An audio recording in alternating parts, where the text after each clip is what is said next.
नमस्कार दोस्तों, स्वागत है आपका हमारे चैनल पीके मेडिकल क्लासेज पर। आज के इस वीडियो में हम जानेंगे सभी महत्वपूर्ण सिरप के बारे में, उनके नाम, उनके कंपोजिशन और उनके यूजेज के बारे में। दोस्तों, अक्सर डॉक्टर हमें खांसी, बुखार, कमजोरी, खून की कमी, पेट की समस्या या लीवर की दिक्कत में अलग अलग सिरप मेडिसिन लिखते हैं, लेकिन ज़्यादातर लोगों को यह पता नहीं होता कि इन सिरप में कौन कौन से केमिकल कंपोजिशन पाए जाते हैं और ये दवाइयाँ किस बीमारी में इस्तेमाल की जाती हैं। तो दोस्तों, आज की इस वीडियो में हम आपको आसान भाषा में बताएंगे फेमस और ज़रूरी सिरप मेडिसिन के बारे में, उनमें पाए जाने वाले मुख्य इंग्रेडिएंट और उनके फ़ायदे या उपयोग के बारे में। तो दोस्तों, अगर आप भी दवाइयों की सही जानकारी पाना चाहते हैं तो इस वीडियो को अंत तक जरूर देखें। दोस्तों, किसी भी दवा का उपयोग करने से पहले डॉक्टर या फार्मासिस्ट का सलाह जरूर ले लेना चाहिए। चलिए शुरू करते हैं। तो पहला सिरप है दोस्तों डाइजीन।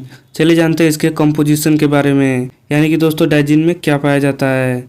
तो दोस्तों, डाइजीन में एल्युमिनियम हाइड्रोक्साइड, मैग्नीशियम हाइड्रोक्साइड और सिमेंथिकोन पाया जाता है। दोस्तों, ये 3 कंपोजिशन डाइजीन सिरप में पाए जाते हैं। चलिए जानते हैं अब इसके यूजेज के बारे में, यानी कि कब लेना चाहिए।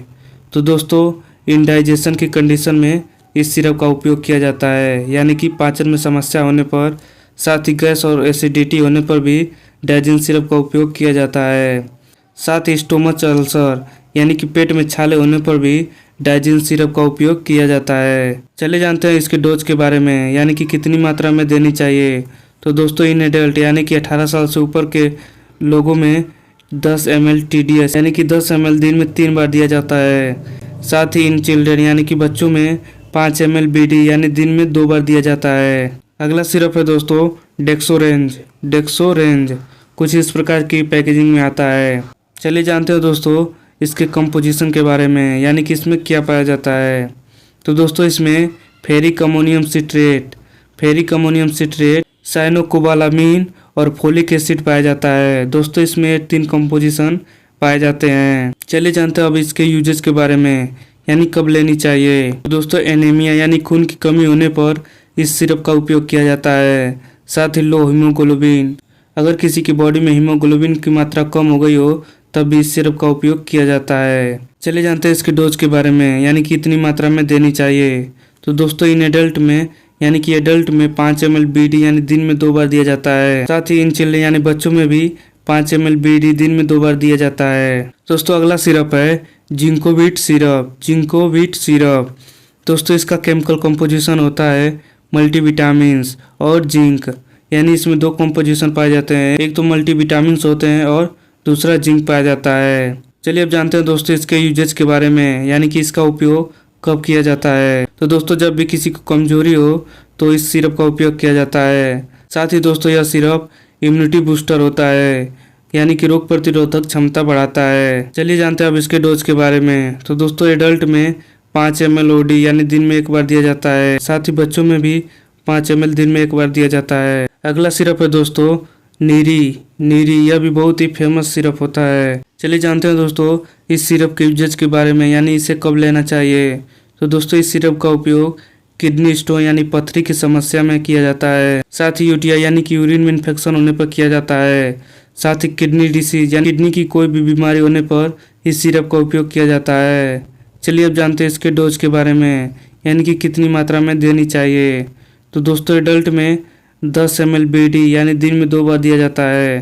साथ ही बच्चों में 5 ml BD यानी दिन में 2 बार दिया जाता है। अगला सिरप है दोस्तों साइपोन कुछ इस प्रकार की पैकेजिंग में आता है। चलिए जानते हैं दोस्तों इसके केमिकल कंपोजिशन के बारे में, यानी कि इसमें क्या क्या पाया जाता है।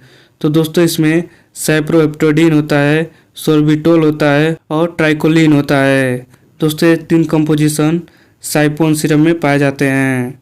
चलिए जानते हैं अब इसके यूजेज के बारे में, यानी कि इसका उपयोग कब किया जाता है। तो दोस्तों, इसका उपयोग इंक्रीज एपेटाइट यानी कि भूख बढ़ाने में इस सिरप का उपयोग किया जाता है। जब भी किसी को भूख न लगे तो इस सिरप का उपयोग किया जाता है। अगला दोस्तों, इंक्रीज वेट यानी कि वजन बढ़ाने में भी इस सिरप का उपयोग किया जाता है। साथ ही दोस्तों, माल न्यूट्रिशन यानी कि कुपोषण की स्थिति में भी साइपोन सिरप का उपयोग किया जाता है। चलिए जानते हैं अब इसके डोज के बारे में, यानी कि कितनी मात्रा में इस सिरप का उपयोग किया जाता है। तो दोस्तों, एडल्ट में 5 ml BD दिन में 2 बार, यानी कि एडल्ट में दिन में 2 बार दिया जाता है 5 ml। साथ ही बच्चों में दोस्तों 2.5 ml दिन में 2 बार दिया जाता है। अगला सिरप है दोस्तों इवेक्योर सिरप। इवेक्योर सिरप दोस्तों, इस सिरप का उपयोग मेंस्ट्रुअल प्रॉब्लम यानी मासिक धर्म में समस्या होने पर किया जाता है। साथ ही वीकनेस यानी अत्यधिक कमजोरी होने पर भी इस सिरप का उपयोग किया जाता है। साथ ही दोस्तों एनीमिया ट्रीटमेंट यानी कि खून की कमी होने पर भी इस सिरप का उपयोग किया जाता है। दोस्तों इस सिरप को हिमालय कंपनी बनाती है। साथ ही दोस्तों इस सिरप का उपयोग हैवी पीरियड यानी अधिक मासिक धर्म होने पर भी किया जाता है। साथ ही इंक्रीज हीमोग्लोबिन यानी कि यह सिरप हीमोग्लोबिन को भी बढ़ाता है। चलिए जानते हैं इसके डोज के बारे में। तो दोस्तों इसको 10 ml BD यानी सुबह शाम खाने के बाद दिया जाता है। अगला सिरप है दोस्तों एरिस्टोजाइम। एरिस्टोजाइम चलिए जानते हैं इसके कंपोजिशन के बारे में, यानी कि इसमें क्या पाया जाता है। तो दोस्तों इसमें पेप्सिन पाया जाता है। साथ ही दोस्तों में एक एल्बुमिन पाया जाता है। साथ ही कुक्ड स्टार्च इसमें पाया जाता है। तो दोस्तों इन 3 चीज़ों से मिलकर यह सिरप बना होता है। चलिए जानते हैं दोस्तों इस सिरप के यूजेस के बारे में, यानी कि इसका उपयोग कब किया जाता है। तो दोस्तों इसका उपयोग हार्ट बर्न यानी पेट में जलन होने पर किया जाता है। साथ ही इंडाइजेशन यानी पाचन सही से न होने पर भी इस सिरप का उपयोग किया जाता है। साथ ही दोस्तों गैस यानी पेट में गैस बनने पर भी इस सिरप का उपयोग किया जाता है। चलिए जानते हैं दोस्तों इसके डोज के बारे में, यानी कितनी मात्रा में देनी चाहिए। तो दोस्तों एडल्ट में 5 ml दिन में 2 बार दिया जाता है। साथ ही बच्चों में 2.5 ml दिन में 2 बार दिया जाता है। अगला सिरप है दोस्तों आर्बिटोन। आर्बिटोन कुछ इस प्रकार की पैकेजिंग में आता है। चलिए जानते हैं इसके कंपोजिशन के बारे में, यानी इसमें क्या क्या पाया जाता है। तो दोस्तों इसमें आयरन पाया जाता है, साथ विटामिन B12 पाया जाता है और फोलिक एसिड पाया जाता है। तो दोस्तों ये 3 कंपोजिशन से मिलकर बना होता है, आयरन, विटामिन B12 और फोलिक एसिड। चलिए जानते हैं अब इसके यूजेस के बारे में। तो दोस्तों इसका यूज एनीमिया यानी खून की कमी होने पर किया जाता है। साथ ही लो हीमोग्लोबिन की कमी होने पर भी इस सिरप का उपयोग किया जाता है। चलिए जानते हैं अब इसके डोज के बारे में, यानी कितनी मात्रा में देनी चाहिए। तो दोस्तों एडल्ट में इसका डोज होता है 5 ml BD यानी दिन में 2 बार 5 ml। साथ ही बच्चों में दोस्तों 5 ml दिन में 2 बार। अगला सिरप है दोस्तों बेनाड्रिल सिरप। ये बहुत ही फेमस सिरप होती है। चलिए जानते हैं इसके कंपोजिशन के बारे में। तो दोस्तों इसमें डाइफेनराहाइड्रामीन पाया जाता है। तो इसमें डाइफेनराहाइड्रामीन पाया जाता है। साथ ही इसमें अमोनियम क्लोराइड पाया जाता है। तो दोस्तों इसमें ये 2 कंपोजिशन पाए जाते हैं। चलिए जानते हैं इसके यूजेस के बारे में। तो दोस्तों इसका उपयोग ड्राई कफ यानी सूखी खांसी होने पर किया जाता है। साथ ही दोस्तों एलर्जिक कफ यानी एलर्जी खांसी होने पर भी इस सिरप का उपयोग किया जाता है। दोस्तों इस सिरप का उपयोग मेनली ड्राई कफ में किया जाता है। दोस्तों इस सिरप का डोज एडल्ट में 5 से 10 ml TDS यानी दिन में 3 बार किया जाता है। अगला सिरप है दोस्तों एस्कोरिल एलएस। एस्कोरिल एलएस कुछ इस प्रकार की पैकेजिंग में आता है। यह भी काफ़ी फेमस दवा होती है। चलिए जानते हो दोस्तों इसके कंपोजिशन के बारे में, यानी कि इस सिरप में क्या क्या पाया जाता है। तो दोस्तों इसमें एम्ब्रोक्सोल पाया जाता है, लिवोसाल्बुटामॉल पाया जाता है और साथ ही दोस्तों इसमें ग्वाइफेनेसिन पाया जाता है। चलिए जानते हैं इसके यूजेस के बारे में। तो दोस्तों इस सिरप का उपयोग वेट कफ यानी बलगम वाली खांसी में किया जाता है। दोस्तों जब भी किसी को बलगम वाली खांसी हो तो एस्कोरिल एलएस सिरप का उपयोग किया जाता है। साथ ही दोस्तों चेस्ट कंजेशन यानी सीने में जकड़न हो तो इस सिरप का उपयोग किया जाता है। चलिए जानते हैं इसके डोज के बारे में। तो दोस्तों इसका उपयोग एडल्ट में 5 ml TDS किया जाता है यानी दिन में 3 बार। साथ ही बच्चों में दोस्तों 2.5 ml से 5 ml दिन में 2 बार दिया जाता है। अगला सिरप है दोस्तों ड्यूफेलैक। ड्यूफेलैक कुछ इस प्रकार की पैकेजिंग में आता है। तो दोस्तों इस सिरप का कंपोजिशन होता है लेक्टुलोज। लेक्टुलोज और इस सिरप का उपयोग होता है कॉन्स्टिपेशन यानी जब भी किसी को कब्ज हो जाता है तो इस सिरप का उपयोग किया जाता है। यानी ड्यूफेलैक सिरप का उपयोग जब भी किसी को कब्ज हो तो किया जाता है। साथ ही हार्ड स्टूल यानी कड़ा मल हो जाने पर भी इस सिरप का उपयोग किया जाता है। साथ ही दोस्तों लीवर से जुड़ी बीमारियों में भी इस सिरप का उपयोग किया जाता है। अगला सिरप है दोस्तों cherry cough syrup. Cherry cough syrup चलिए जानते हैं इसके कंपोजिशन के बारे में। तो दोस्तों इसका कंपोजिशन होता है कोडीन। साथ ही दोस्तों इसमें क्लोरफेनिनामिन पाया जाता है। तो दोस्तों इस सिरप में 2 कंपोजिशन पाए जाते हैं। चलिए जानते हैं इसके यूजेस के बारे में। तो इस सिरप का उपयोग दोस्तों सीवियर कफ यानी तेज खांसी में किया जाता है, साथ ही ड्राई कफ यानी सूखी खांसी में भी किया जाता है और एलर्जी में किया जाता है। अगला सिरप है दोस्तों टस्क्यू सिरप। टस्क्यू सिरप दोस्तों इस सिरप में 3 कंपोजिशन पाए जाते हैं। पहला है दोस्तों डेक्स्ट्रोमेथॉर्फन। डेक्स्ट्रोमेथॉर्फन। दूसरा है दोस्तों फेनाइलफ्रीन। तीसरा है दोस्तों क्लोरफेनिरामीन। चलिए जानते हैं दोस्तों इसके यूजेस के बारे में, यानी इसका उपयोग कब किया जाता है।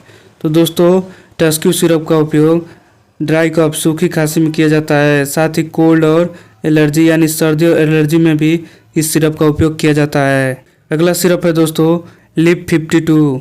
लिप 52 दोस्तों हिमालय कंपनी द्वारा यह सिरप बनाया जाता है।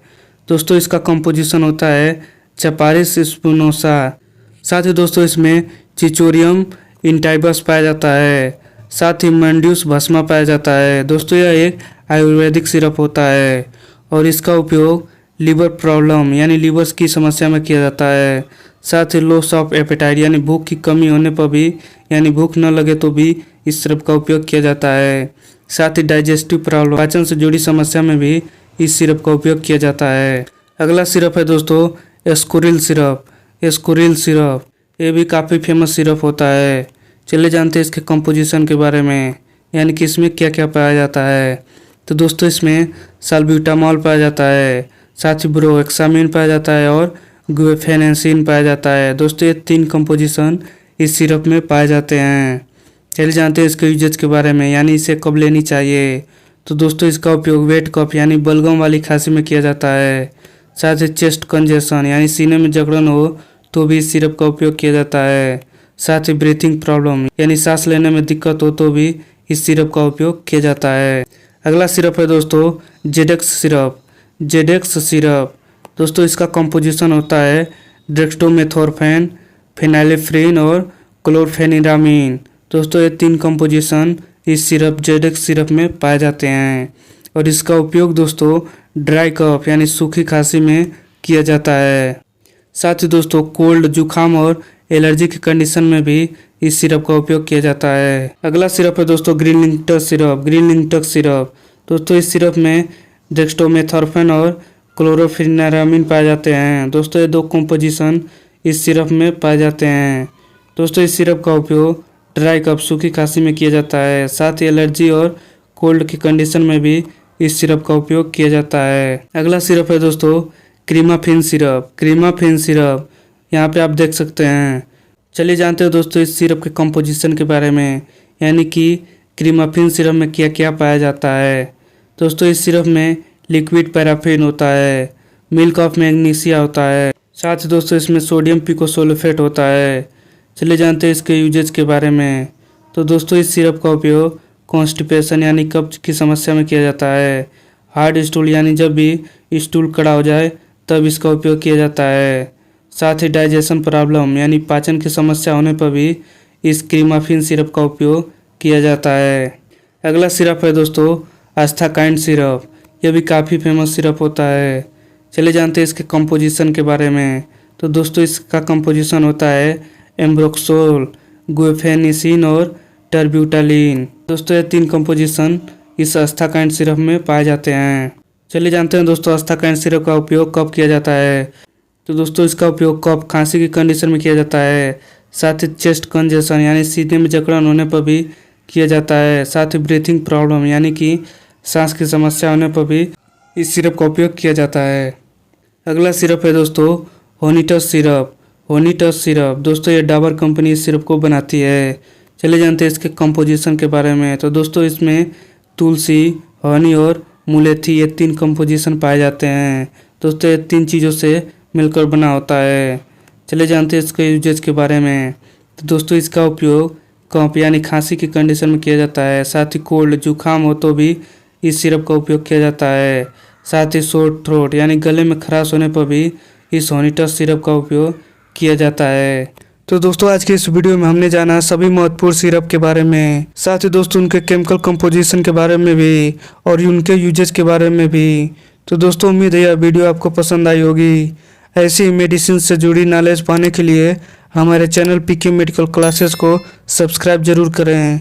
मिलते हैं अगले वीडियो में।